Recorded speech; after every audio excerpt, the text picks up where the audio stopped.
Number 10. Alchemax. Alchemax is the villainous corporation that exists in the alternate future of 2099, Earth 928. It is where Miguel O'Hara once worked and came up with the procedure that would ultimately grant him his powers. He was a brilliant geneticist that worked for Alchemax, but didn't like that he was being pressured to rush along his research and begin trials that he believed were unethical. When Miguel tried to leave Alchemax after a test subject died from the procedure, the CEO, Tyler Stone, attempted to prevent him from leaving by getting him addicted to a drug only Alchemax produced called Rapture, which is also apparently a highly addictive substance, so not so great for Miguel. Fortunately, Miguel would end up curing himself, getting spider-like powers, and end up escaping Alchemax, at least for the time being. Alchemax and Stone, however, weren't willing to let him escape so easily, and they would continue to pursue him. It's possible Alchemax could end up being the main big bad of it all in Across the Spiderverse Part 1, and maybe Part 2, and however many other parts there will be. Number 9. VULTURE. While I imagine we will get to see some of Miguel O'Hara's villains as we head to the future of 2099, I would also love it if we get to meet some of Spider-Man Noir's as well. In the reality of the Noirverse, Earth 90214, VULTURE is actually a terrifying villain who Spider-Man Noir also has a pretty personal vendetta against. In that reality, VULTURE is the one who is personally responsible for killing Peter's Uncle Ben. He was ordered by the Green Goblin of the Noirverse to do this, but still, he was ultimately the one responsible. VULTURE here is a carnival geek. That is a person who travels around with a carnival and, not having any particular skill sets of their own, usually performs by biting the heads off of live animals. VULTURE went down this road and ended up with a very acquired taste for human flesh. As such, he devoured Peter's Uncle Ben. Later on, Spider-Man Noir would kill the Vulture for what he'd done, when he later attempted to kill his Aunt May. And friends, before we move on to this next spot, if you are loving this list and you want to learn about more amazing multiversal villains and just, spider villains in general, be sure to let us know by giving this video a thumbs up. And let us know if there's anyone in particular you want to learn more about. Number 8.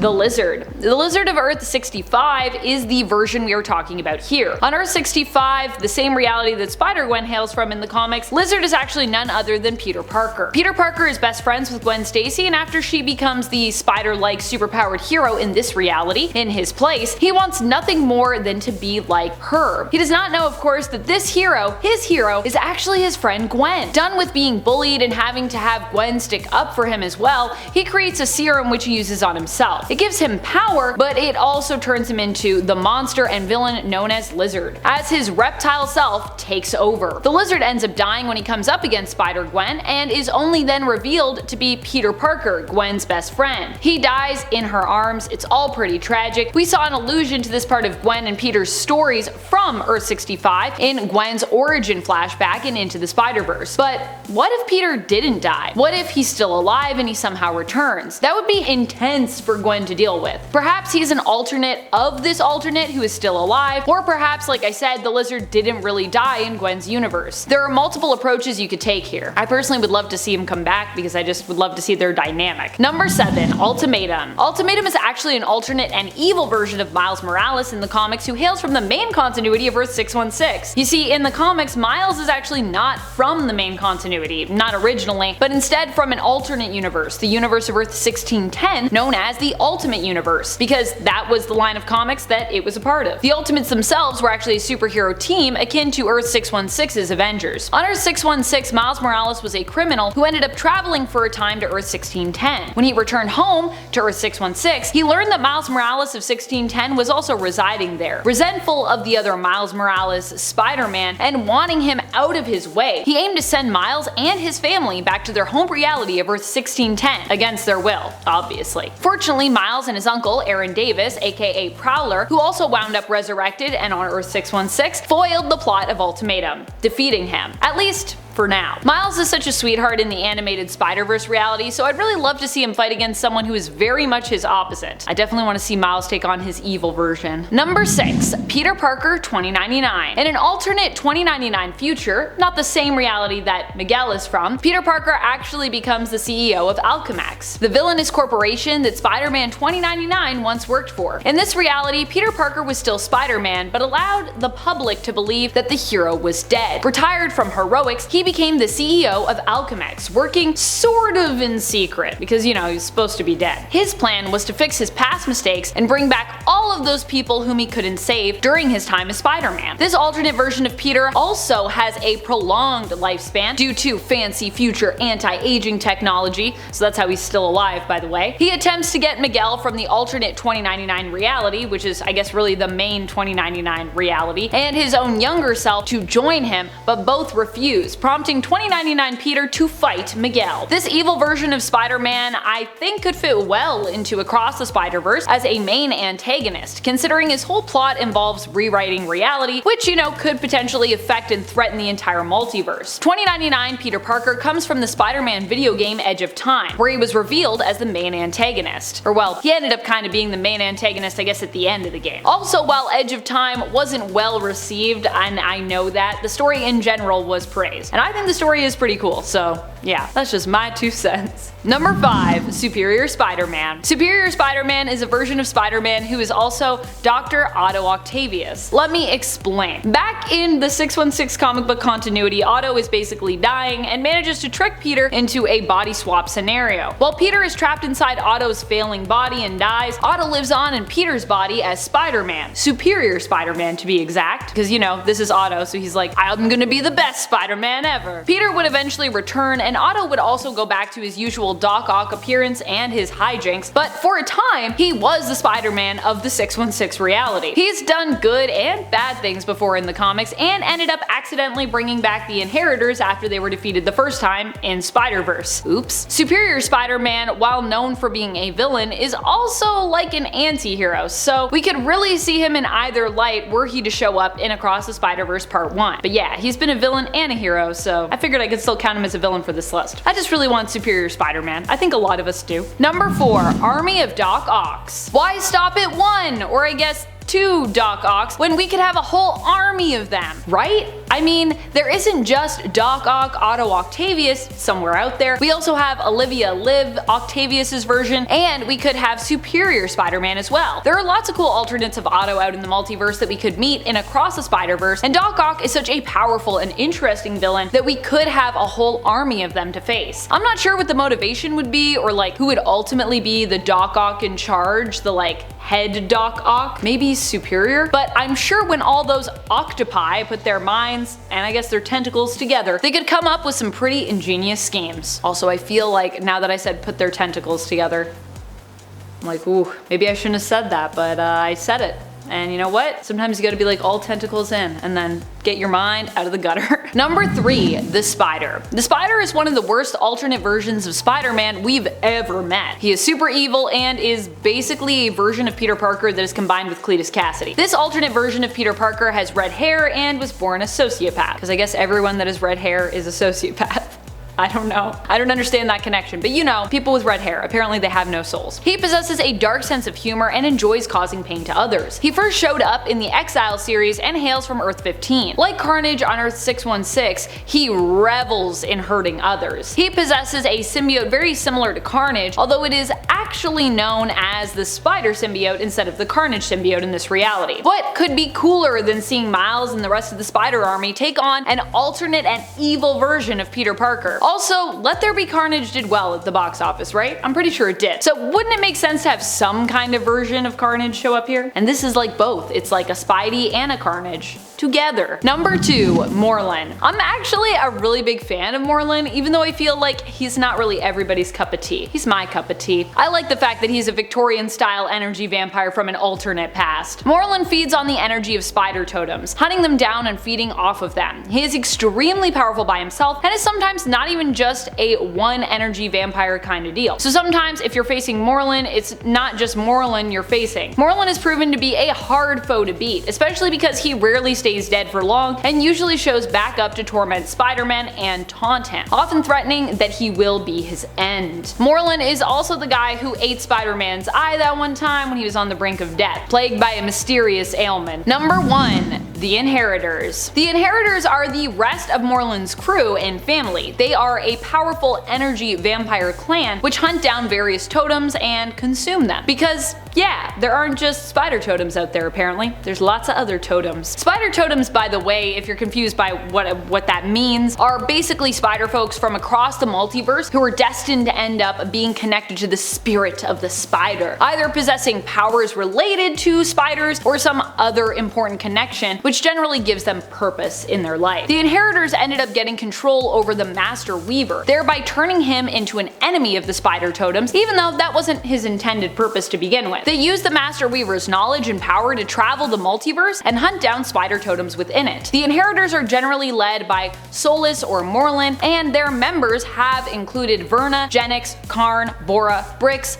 Dora, Deimos, Malos, Mortia, Namura, and Thanos. And I probably said some of those wrong, so sorry about that. Like Morlun, they are also from the alternate reality of Earth 001. And in case you didn't know, the inheritors were kind of like the main thing when we had Spider-Verse in the comics and then Spider-Geddon. So it would make sense that they would show up at some point in these movies. Please, I would like to see it. Maybe I'm the only one?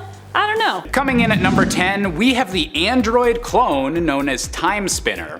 Very early on in Spider-Man's career, just when he was first getting to know the Avengers, the time-traveling villain Kang the Conqueror sought to use the up-and-coming hero as a way to destroy Earth's mightiest heroes once and for all. Creating a perfect robot replica of Spider-Man known as Time Spinner, this android was able to fool the Avengers into splitting up and was able to capture them one by one, seemingly capable of all the same feats as the real Spider-Man, but with a metallic body to match.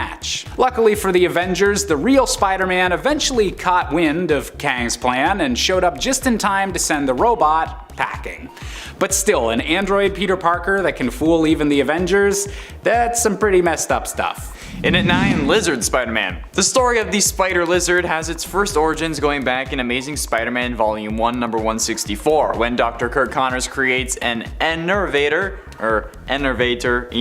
device to keep Spider-Man alive after Kingpin stole the web-slinger's life force using a Vita Drain machine. Subsequently, in Spectacular Spider-Man Volume 1, number 32, Dr. Connors experiments further with the innervator and accidentally creates the monster known as Iguana. Connors uses the innervator on himself in order to become the Lizard and defeat Iguana, but that doesn't turn out exactly as planned, of course, because it's the friggin' Lizard, and Spider-Man has to come to the rescue.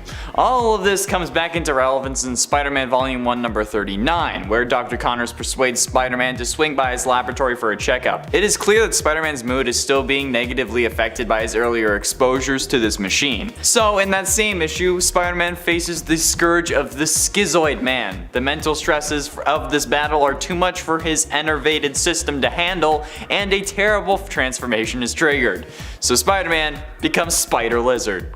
And I think we all know why that's a scary thing. Coming in at number 8, we have none other than the Assassin Spider-Man of Earth 8351. Over the years, Spider-Man's had many different kinds of web shooters, from homemade mechanical ones to the biological ones of the Sam Raimi films, but this is probably the only version of Spider-Man where the web shooter is literally just a gun. Yes, believe it or not, there's a Spider-Man that just shoots people instead of web slinging.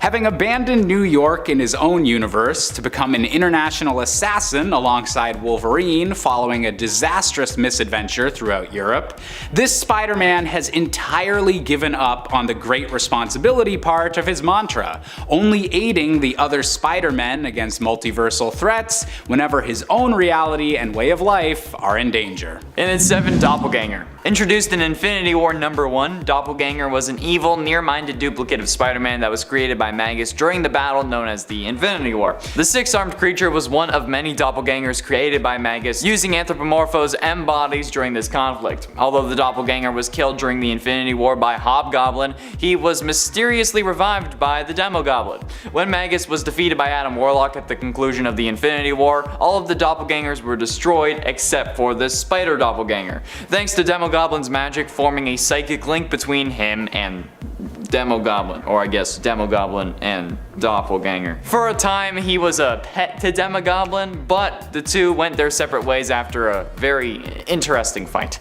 Doppelganger later joined up with Carnage, Shriek, Carrion, and Demogoblin during the infamous Maximum Carnage killing spree, and in the process Shriek became a sort of adopted mother to Doppelganger, which made him even more dangerous. So no thanks. Coming in at number 6, we have The Other.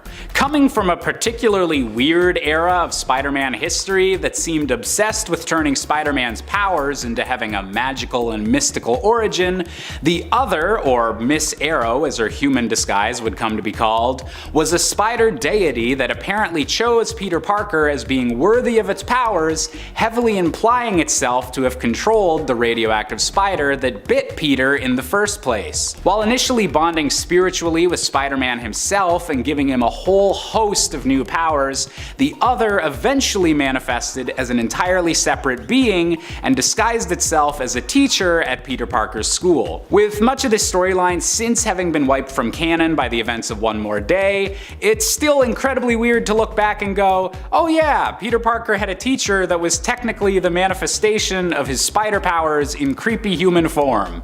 Totally normal. Halfway through into number 5, Dark Spider-Man. When Matt Gargan was the host of the Venom symbiote, Norman Osborn gave Venom a medication that reset the symbiote to the size it was when it originally possessed Spider-Man. However, the symbiote resumed its feral traits whenever Venom was attacking an enemy. Osborn formed his version of the Avengers, providing new identities to some of his former Thunderbolts. Norman introduced this guy, Matt Gargan, as the Amazing Spider-Man in his new Avengers. During the Dark Avengers' first mission against Morgan Le Fay, Morgan's magic affected Venom, causing him to lose and gain control of himself randomly. Venom bit Ares and fought Hawkeye, which in this case was Bullseye, and after Morgan was defeated, Hawkeye promised to kill Mac one day for trying to eat him while he was under Morgan's control. And that's expected.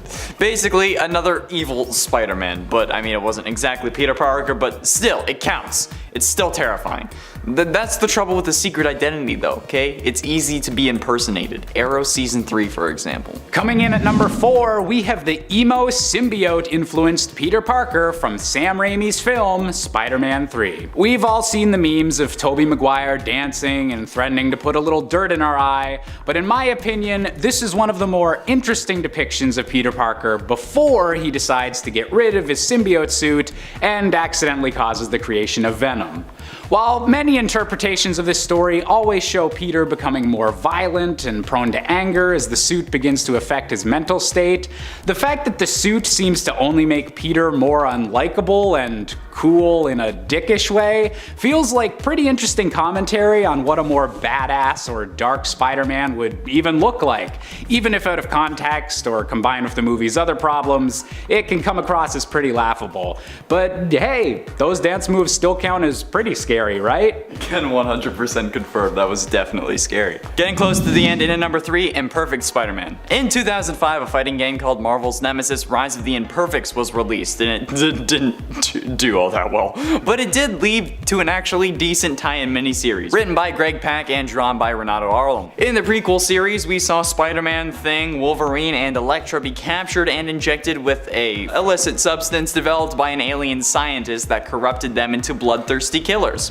Well, I mean, like, Wolverine was already halfway there, but it was the biggest change for Spider-Man. The substance turned Spider-Man and the other heroes violent and brutal, eagerly fighting in an arena in gladiatorial combat. I mean, it didn't last long before Spider-Man was able to fight off this drug and escape, leading to him fighting the rest of the Imperfects, but hey, he had been affected by this substance and he became bloodthirsty, okay? A bloodthirsty Spider-Man is pretty scary, but kind of cool. Coming in at number 2, we have Patton Parnell, with possibly the grossest use of Spider-Man's powers ever. In a twisted alternate universe where a young man named Patton Parnell is bitten by a radioactive spider, instead of becoming a superhero, Patton becomes a complete monster. Instead of being inspired by the death of his Uncle Ben, this version of Spidey captures, webs up, and eats his cruel Uncle Ted, and even implants spider eggs within the neck of the girl he supposedly loves, Sarah Jane. All in all, Patton Parnell is a tragic horror movie villain of a character, and one we definitely don't want visiting the main Marvel universe and planting eggs anytime soon. And finally, in number 1, the Spider. Spider was a red-headed Peter Parker, a mass murderer who merged with a spider symbiote. As a sociopath who liked hurting people, Peter had a sense of humor akin to Deadpool. In the course of his criminal career, he was sentenced to 67 consecutive life sentences by a jury. So basically, he's Cletus Cassidy but Peter Parker. He was drafted by the Timebreakers into Weapon X, and he replaced Daredevil after it was presumed the Timebreakers had sent him back home. When Hyperion of Earth 4023 became a member and the de facto leader of Weapon X, Spider joined him in his case to conquer multiple realities. Because of course he did. Every bad version of Peter Parker wants to conquer multiple Earths.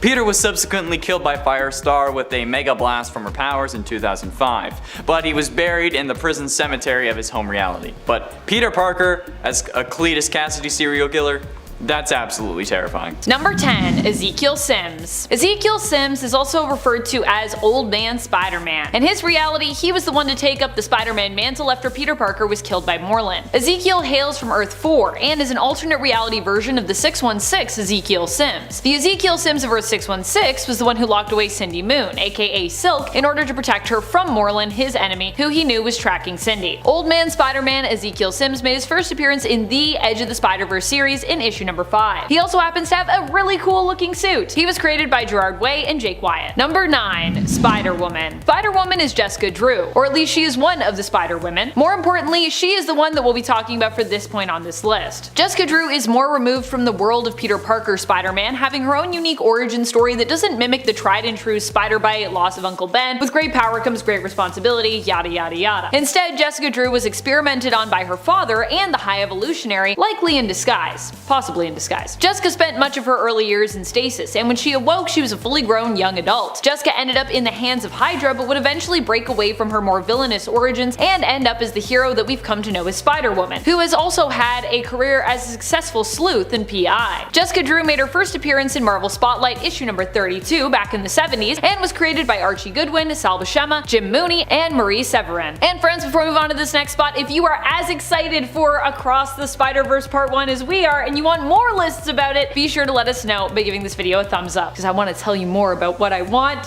for this movie and what I want for all of us. Number 8, Lady Spider. Lady Spider is an alternate I'm particularly fond of. I just love her overall design and the fact that she is from the turn of the century. Lady Spider is Maybelle Riley. Her father was an inventor and inspired May to become an inventor herself and ultimately a hero. She used parts he had in his garage after he passed away to build her own spider suit and her own web shooters and 4 mechanical arms, which also granted her the ability to wall crawl. While Maybelle doesn't have any superpowers, she is considered to be quite intelligent and resourceful. And honestly, she doesn't need powers to be a cool inventor Spidey alternate. After all, inventing is a hugely important skill of Spider-Man's too that often gets overlooked or forgotten. Lady Spider first appeared in Spider-Verse issue number 1 and was created by Robbie Thompson and Dennis Madrid. Number 7, Spider-Girl. For this Spider-Girl, we're talking about Anya Corazon. She is an alternate Spider-Folk from Earth 616. Anya herself is another spider totem who gets her powers from a more mystical source known as the Spider Society, where she was granted a spider tattoo that basically gave her spider-like powers. At least, that's how it seemed initially. Or you could look at it like she got spider-like powers and then she got the tattoo from those. In truth, the Spider Society had only unlocked Anya's true potential though, allowing her to tap into and access her natural powers, which were simply lying dormant. Now, however, Anya no longer possesses these same powers, instead having powers that mimic Spider-Man following the events of Spider Island. Anya, or Aranya as she is also referred to, made her first appearance in the 2004 Amazing Fantasy series in issue number 1. She was created by Fiona Avery and Mark Brooks. Number 6, Spider-Man 2099. Of course, one we all expect to see based on their appearance in the promotional material and the post-credits scene. However, that doesn't mean that fans everywhere aren't hyped and of course wanting this to happen, and if you're one of those folks, congrats, because it's definitely going to be a thing. Miguel O'Hara is Spider-Man 2099. He first made his appearance in Amazing Spider-Man issue 365, where a preview was featured for the Spider-Man 2099 series. He is from the alternate future year of 2099 from the alternate Earth of 928. Here Miguel became Spider-Man after trying out his own experimental and dangerous procedure. Despite the procedure being tampered with, it surprisingly worked and Miguel received spider-like powers and abilities, making him the Spider-Man of the future. Number 5. Spider-Punk. One of my favorite alternate Spideys out there has always been Hobart Brown. Brown is the Spider-Man of Earth 138. He made his first appearance in The Amazing Spider-Man Spider-Verse story in issue number 10 of the 2014 ASM series. Hobby was created by Dan Slott and Olivier Capoil and is known for his punk rock attitude. He fights his universe's version of Venom, VENOM, with an army of amps. Hobby Brown is also another version of 616 Hobby Brown, who currently goes by the codename Hornet and works as a hero. But originally, this Hobby from Earth 616 was the first version of the short-lived villain Prowler, making his first appearance in the comics back in the late 60s. I know, now when we think Prowler we all think Aaron Davis, but actually, Hobby Brown,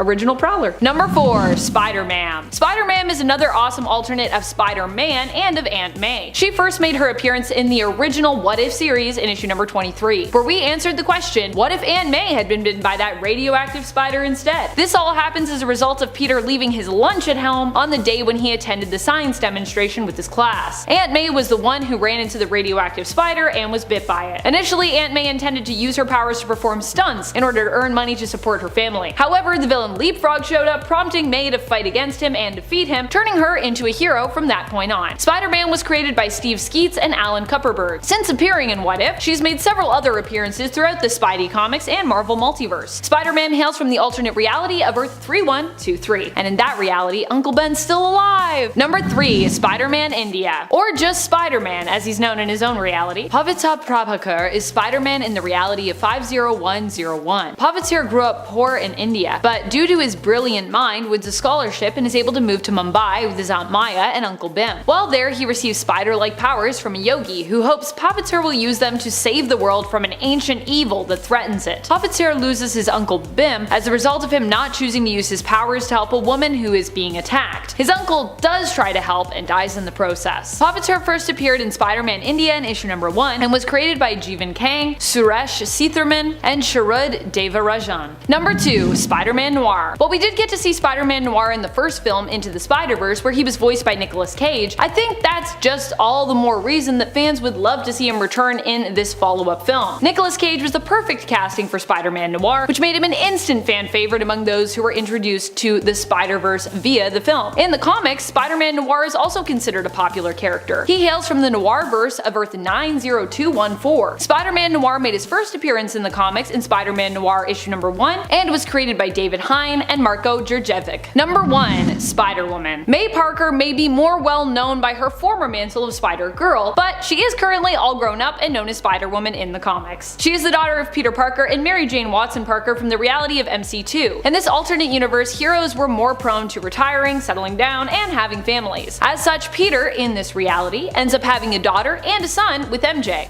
Mayday Parker, it turns out, and her brother both end up developing spider-like powers, and eventually May would become Spider-Girl and later Spider-Woman, following in her dad's footsteps. I think it would be especially cool to see this alternate from Earth 982 alongside another Spider-Man who is only just having kids or, hasn't had them yet. Could be like fun and kinda awkward. May is a fan favorite, so this is one that I think a lot of us are hoping to see in the next film, Spider-Man Across the Spider-Verse Part 1. Number 10. Spidey Tracking. Cindy Moon has a pretty intense connection with Peter Parker. Cindy is a superhero we know as Silk, who happens to be a spider-themed hero herself, who got her powers from a radioactive spider bite as well. The same spider, in fact, as the one who gave Spider-Man his powers. Because of this, they have an unspoken connection which allows Cindy to be able to track Peter to the point that he could be almost anywhere in the multiverse and she'd be able to find him. Granted, this power really only works with the two heroes because they're so closely connected to one another. Still, I didn't even know that was a power that Silk had. I learned that too when I was writing this list. So, yay. Number 9. Perfect Balance. If you think you know what great balance is, You probably don't. At least not at the same level of great balance for someone as agile as Spider-Man. For Spider-Man, his ability to balance is insane. This is because Spider-Man has an enhanced equilibrium, and what's even more crazy is in the alternate reality of the MC2 line known as Earth 982, Peter is actually not alone. In fact, in that reality, he's even surpassed by another Spider-themed hero, his daughter, Mayday Parker, Spider-Girl, who later becomes known as Spider-Woman. May's equilibrium is even better than her dad's in this universe, meaning that she is more agile and has an even better sense of balance, which is pretty crazy because Peter can already balance on like pretty much anything on just like the tip of a finger or a toe and do so in almost any position. And friends, before we move on to this next spot, if you are loving this list and you want to learn about more unknown or more obscure spider powers, be sure to let us know by giving this video a thumbs up. There's lots out there. There's lots of weird, cool Spider-Man powers. Number 8. Radiation resistance. It turns out that Spider-Man, having been bit by a radioactive spider, actually gained a semi-immunity to radiation poisoning. Radiation, of course, can still hurt Spider-Man, but it takes a lot of it to do any significant damage to him.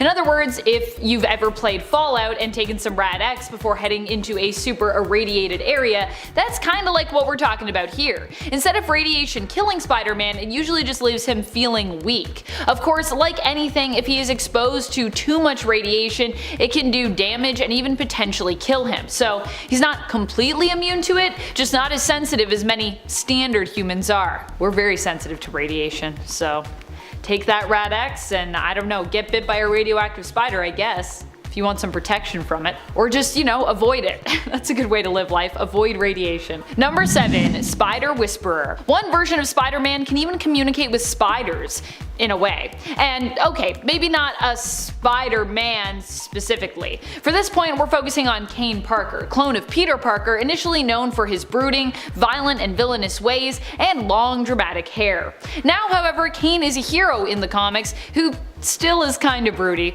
but not as broody as he was originally.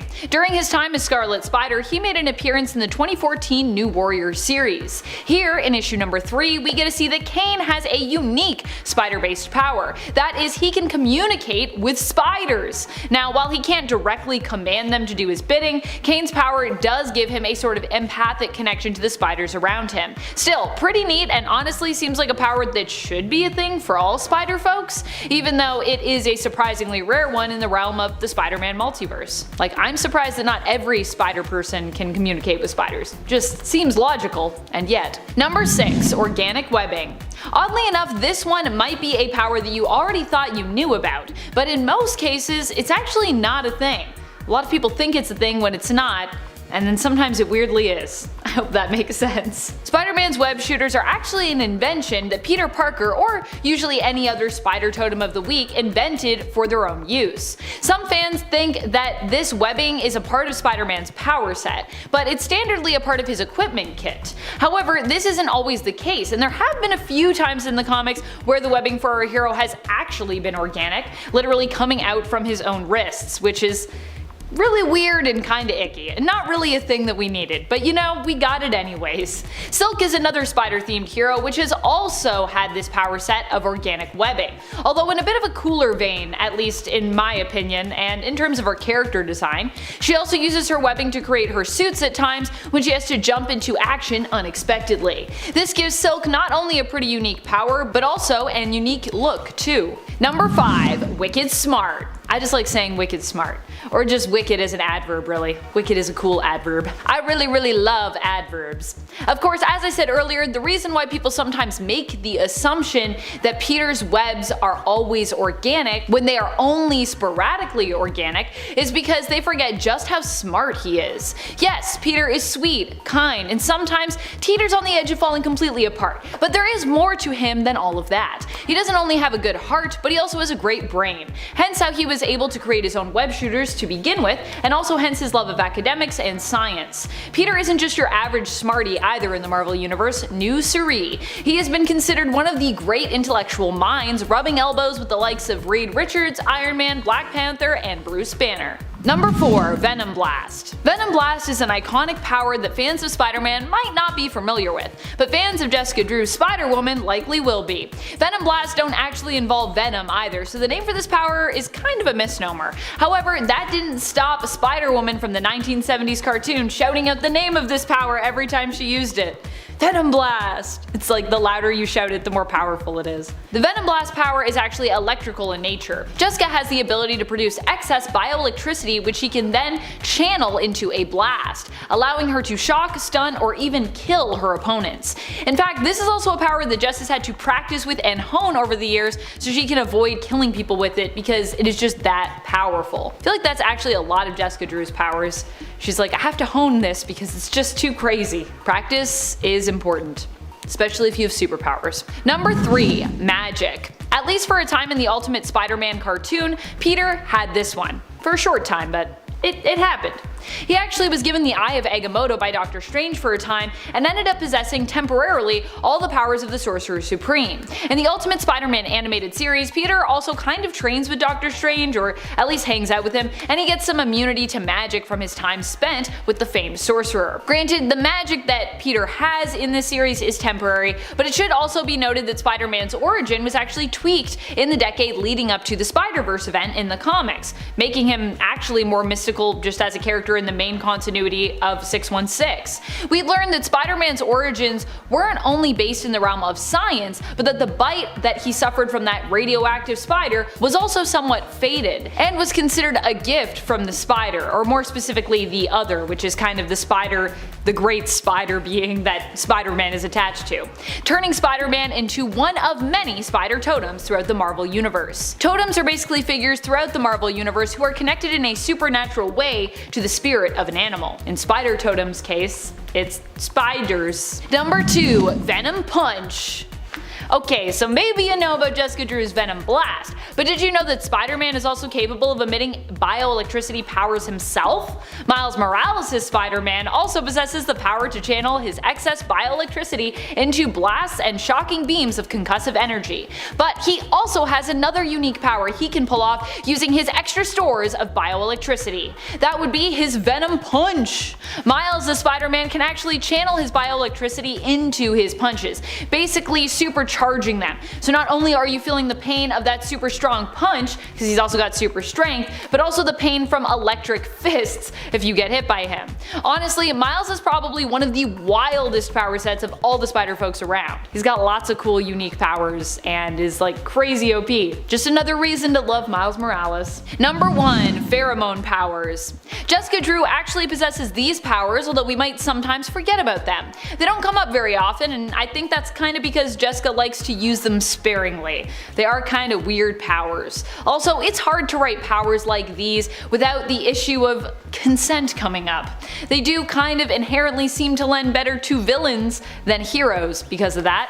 However, one of my favorite moments when it comes to Jessica Drew's, aka Spider-Woman's, use of these powers is when she partnered with the Hulk and used them to help control and calm him, helping to combat his tendency to rage and hone that in. She proved that she could help take control of the Hulk by influencing him to make her a sandwich, which is pretty harmless and just kind of funny. Also, Jessica kind of shot herself in the foot with that one because the Hulk making a sandwich it's gonna be a bit of a mess of a sandwich. But he tried, he did his best. It was still a good sandwich, Hulk. I give it a thumbs up.